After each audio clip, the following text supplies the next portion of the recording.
Hello everyone, welcome back to tension classes. आज day 4 है class 9 की बायोलॉजी पढ़ने का और आज हम टॉपिक कवर करेंगे प्लांट सेल और एनिमल सेल में डिफरेंस और सेल डिवीजन पढ़ेंगे, जिसमें हम माइटोसिस और मियोसिस को कवर करेंगे। तो सबसे पहले हम डिफरेंस पढ़ेंगे प्लांट सेल और एनिमल सेल के बारे में। ठीक है, सबसे पहला डिफरेंस, प्लांट सेल में सेल वॉल प्रेजेंट होती है। ठीक है, प्लांट सेल में सेल वॉल प्रेजेंट होती है, इसमें एब्सेंट होती है। स्टार्टिंग में भी हमने पढ़ाया था कि प्लांट सेल में जो आउटर कवरिंग होती है वो सेल वॉल होती है, उसके बाद सेल मेम्ब्रेन आती है। बट एनिमल सेल में जो आउटर कवरिंग है वो सेल मेम्ब्रेन ही होती है। Second point, vacuoles are large in size, larger in size। vacuoles size में बड़े होते हैं और लगभग 50 to 90% स्पेस को ऑक्यूपाई करते हैं। और कुछ vacuoles होते हैं, few vacuoles are present। ठीक है, एनिमल सेल में many vacuoles are present, generally of small size।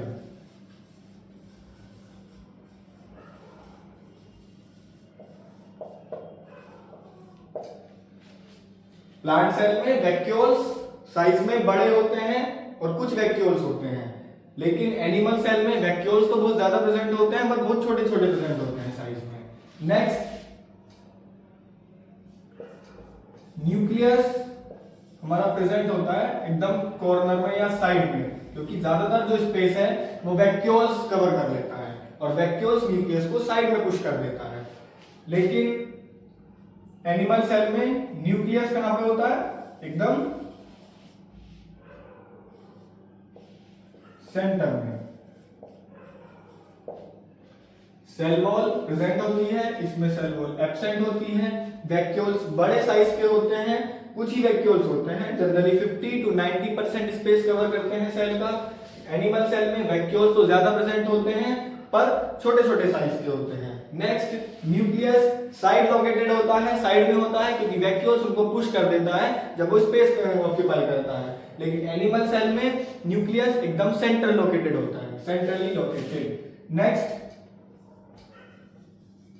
इसमें सेंट्रियोल्स एब्सेंट होते हैं, सेंट्रियोल्स और एब्सेंट, और इसमें सेंट्रियोल्स प्रेजेंट होते हैं। सेंट्रियोल भी एक सेल ऑर्गेनल टाइप है, अभी सिलेबस में नहीं है, जो कि सेल डिवीजन के टाइम पे काम होता है। सेंट्रियोल्स एक सेल ऑर्गेनल है जो सेल डिवीजन के टाइम पे यूज होता है। ये अभी सिलेबस में है नहीं, बस हम इतना ही पढ़ेंगे इसके बारे में। प्लांट सेल में सेल वॉल प्रेजेंट होती है, एनिमल सेल में सेल वॉल एब्सेंट होती है। इसमें सेल वॉल जो आउटर कवरिंग है वो प्रेजेंट है, इसमें आउटर कवरिंग जो है सेल मेम्ब्रेन होती है और सेल वॉल एब्सेंट होती है। वैक्यूल्स जनरली बड़े साइज के होते हैं और नंबर्स में कम होते हैं, लेकिन एनिमल सेल में वैक्यूल्स साइज में छोटे होते हैं और नंबर्स में ज्यादा होते हैं। न्यूक्लियस साइडली लोकेटेड होता है क्योंकि वैक्यूल्स 50 to 90% स्पेस को कवर कर लेता है, जिसकी वजह से न्यूक्लियस को साइड में पुश कर देता है। एनिमल सेल में न्यूक्लियस सेंट्रली लोकेटेड होता है, सेंटर में प्रेजेंट होता है। Next is centriole, plant cell में एब्सेंट होता है। सेंट्रियोल प्लांट सेल में एब्सेंट होता है और एनिमल सेल में प्रेजेंट होता है। ठीक है, वन मोर पॉइंट इज, इसमें प्लास्टिड प्रेजेंट होते हैं, प्लास्टिड्स प्रेजेंट होते हैं, इसमें प्लास्टिड एब्सेंट होते हैं। ठीक है,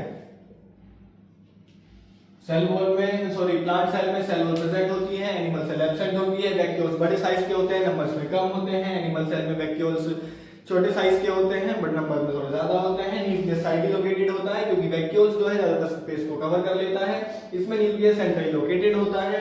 सेंट्रियोल्स इसमें एब्सेंट होते हैं, एनिमल सेल में सेंट्रियोल्स प्रेजेंट होते हैं। प्लास्टिड प्रेजेंट होती है प्लांट सेल में और एब्सेंट होती है एनिमल सेल में। ठीक है, next is cell division.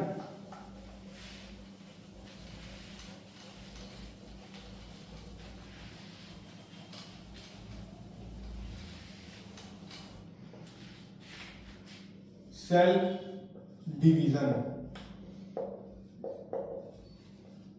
Cell division एक प्रोसेस है न्यू सेल बनाने का। एक सेल से न्यू सेल बनाने का, दो या दो से ज्यादा सेल बनाने का, चाहे दो, टू और मोर सेल। ठीक है, सेल डिवीजन एक प्रोसेस है न्यू सेल बनाने का, या तो एक सेल से दो या दो से ज्यादा सेल्स बनती है जिसमें। ठीक है, अब इसमें सेल डिवीजन में दो चीज आती है।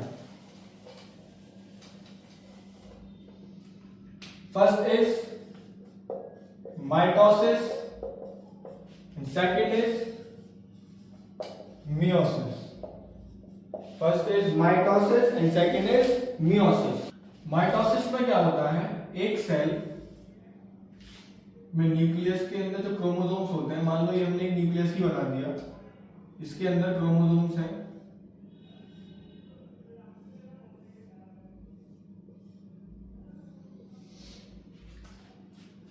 ये सेल दो डॉटर सेल में ब्रेक होती है जिसमें नंबर ऑफ क्रोमोसोम्स सेम होते हैं।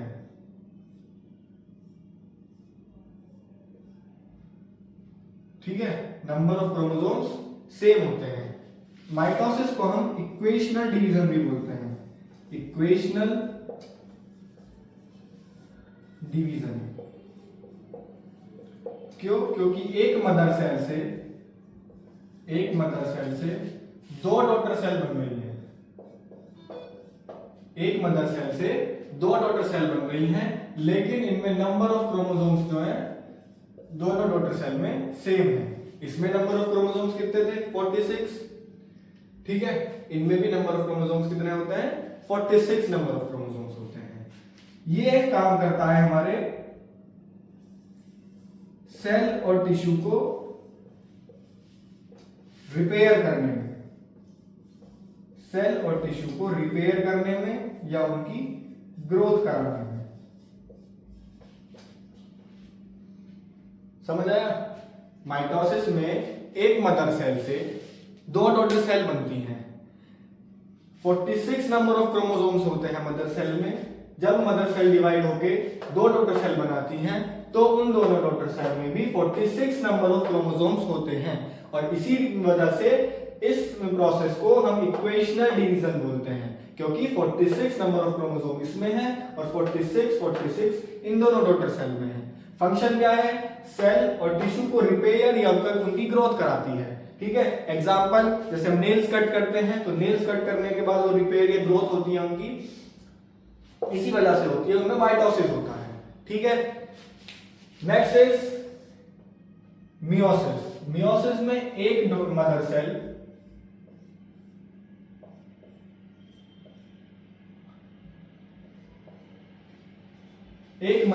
से चार डॉटर सेल बनती है।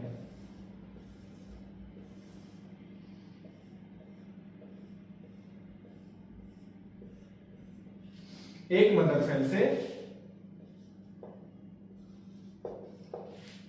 चार डॉटर सेल बनती है हमारी। इसमें 46 नंबर ऑफ क्रोमोसोम्स होते हैं और इन डॉटर सेल में 23 नंबर ऑफ क्रोमोसोम्स होते हैं। इस प्रोसेस को हम रिडक्शनल डिवीजन बोलते हैं। Reductional division. मियोसिस में एक मदर सेल चार डॉटर सेल में ब्रेक होती है। 23 नंबर ऑफ क्रोमोसोम्स होते हैं हर एक मदर सेल में। इसको रिडक्शनल डिवीजन बोलते हैं, और ये प्रोसेस होता है गैमीट्स फॉर्मेशन के टाइम पे, गैमीट्स फॉर्मेशन के टाइम पे मेल में जब स्पर्म बनता है और फीमेल में जब ओवम या एग बनता है, उस टाइम पे ये प्रोसेस होता है ह्यूमन बॉडी में या एनिमल्स में, जिसमें 46 नंबर ऑफ क्रोमोसोम्स वाली मदर सेल 4 डॉटर सेल में ब्रेक हो जाती है और हर एक डॉटर सेल में 23 नंबर ऑफ क्रोमोसोम्स होते हैं। इसको रिडक्शनल डिवीजन बोलते हैं। काम आती है कहां पे? गैमीट्स फॉर्मेशन में, जैसे स्पर्म बनना या फिर फीमेल में एग या ओवम बनना। ठीक है, एक बार फिर से पढ़ते हैं। माइटोसिस, मियोसिस, दो सेल डिवीजन के पार्ट हैं। माइटोसिस में एक मदर सेल होती है, एक मदर सेल दो डॉटर सेल में ब्रेक होती है, दोनों डॉटर सेल में 46 नंबर ऑफ क्रोमोसोम्स होते हैं, इसीलिए इसको इक्वेशनल डिवीजन बोलते हैं। हेल्प करती है सेल और टिश्यू के रिपेयर में और ग्रोथ कराने में। नेक्स्ट मियोसिस, मियोसिस को हम रिडक्शनल डिवीजन बोलते हैं क्योंकि इसमें नंबर ऑफ क्रोमोसोम रिड्यूस हो जाते हैं। 46 क्रोमोसोम होते हैं जो मदर सेल में, अब डॉटर सेल 4 डॉटर सेल बनती हैं जिनमें 23 नंबर ऑफ क्रोमोसोम्स होते हैं और हेल्प करता है गैमेट्स फॉर्मेशन के टाइम पे। ठीक है, समझ आया? ये हमारा चैप्टर बिल्कुल खत्म। अब इसको रिवाइज करना एक बार, नोट्स हम प्रोवाइड करेंगे इसके लिए, नोट्स से एक बार रिवाइज करना, नोट्स बनाना अपनी नोटबुक में और फिर क्वेश्चन वगैरह सॉल्व करना जो कि एनसीईआरटी में भी दिए हुए हैं और कुछ अलग से क्वेश्चंस लगा के प्रैक्टिस करना होगी। जो भी कुछ समझ नहीं आता है कमेंट सेक्शन में डाउट पूछें। ठीक है, thank you so much, thank you.